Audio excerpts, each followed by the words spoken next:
Welcome to another Last Week This Week, where we report last week's news this week, hence the very descriptive title. I'm your host, Brian, joined by Maggie the intern. So today we have three stories. I'm going to take the first one. So the Olympics are facing a new challenge this year. I don't know if it's completely new. I think the Olympics has probably faced this for the last couple of years, along with all the other live broadcast shows. But they just have dwindling viewers. So networks always vie to be the network that displays the Olympics, but fewer people are watching. And I don't think it's lack of interest. I think fewer people have cable. And because fewer people have cable, it's tough to consume it in the same way where you're subjected to all the ads and the sponsorships that you would be normally. I know we don't have cable. I watch the Olympics on Peacock, but it's a completely different experience. You're not just throwing on the channel and letting it run all day with whatever show they want to show you. I get to skip right past men's gymnastics as an example and go watch something cool. Well, gymnastics is cool, but I get to go pick what I want to watch at this point. And when I do that on Peacock, it's a different level of advertising. So people are streaming them over these different platforms, and people aren't depending on the TV broadcast to watch the Olympics. So I don't know that they necessarily have a strong strategy to deal with that. So I think it'll be interesting to see if it's the same level of competition next year for who gets to show the Olympics. If they're not as lucrative as they once were, and I think if the Olympics are facing this challenge, it begs the question on a lot of different live events. What do you have for us today, Maggie? Well, research claims targeted advertising is missing its target. So targeted data sometimes comes from data companies like LiveRamp or Epsilon, and because of their third-party cookies, data might be skewed. For example, 90.5% of ads for the Merino shoe company targeted the wrong gender for their shoes.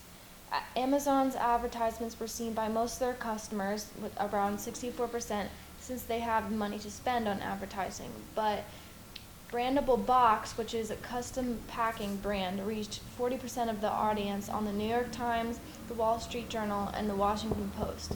So this means they probably didn't rely on programmatic advertising, which means buying ads directly from publishers, which is how they did it about 30 years ago, is still effective. The overall conclusion is that make sure the data is quality when choosing to use personalized ads and buying data from data companies. And when using an agency like Amity Digital to have them run your ads. Back to me, Maggie. You forgot to throw back in my direction. Sorry. Brian, do you have anything to say? I do. I have a third story. This is about back to school. So last back to school is always a big marketing push. Get to sell a lot of crap. People need clothes. People need school supplies. People buy more than they need. New backpacks. My son apparently needs a new backpack every year because the last backpack was not cool enough for this year. Apparently, when you're 15, Transformers aren't a cool backpack. Well, he's wrong. And he'll stick with that until I get tired of it. So now marketers are faced with a year where it stunk last year, because you don't need all that stuff when you're not leaving your house. So many people were virtual all last year, or at least part of last year. The back to school push, people didn't want to run out and go and buy stuff for kids that were going to just sit in their bedroom and watch school on their computer. So this year, they're ramping up and they're really trying to capture the attention and trying to recover sales that they may have lost last year. Some ideas. Oshkosh B'gosh, what a fun name, has Mariah Carey and Muhammad Ali as kids in an effort to encourage the next generation to dream boldly. I think, how else would you reach the kids of today? I know, show some superstars from the 80s and 90s that they don't know. That seems odd. JanSport has made a comedy series on YouTube with TikTok stars, including TikTok star JanSport, who is a cross-dressing drag queen. So that should be an interesting way to reach the younger generation. That will certainly open up some minds and eyes. Dick's Sporting Goods has a lock-in on locking out one of their stores for the back to school campaign, with TikTok creators spending the night at the store. That seems terrible, but I can't imagine. I hate going shopping. I don't know why I'd want to stay inside a store all day, but maybe these TikTokers will make it fun when you only have to consume it in 30 to 60-second sound bites.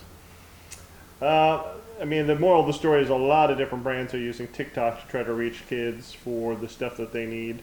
And according to eMarketer, back to school sales in the U.S. is supposed to jump to about 42.3 billion. So you can see why companies are trying creative approaches to try to capture some of that money. There's a lot of money to be made for back to school, and they definitely missed out last year. So this is the year to make up for it. Well, thanks for watching. After bombarding you with this super knowledge, here's our pun for the week. Why did the marketer break up with her boyfriend? I don't know, Maggie. Why did they break up? Lack of engagement. Oh boy. All right. Katie's laughing. Willie, take note. Make sure you follow us on Facebook, Instagram, and like and subscribe for more content. And as always, what's your superpower?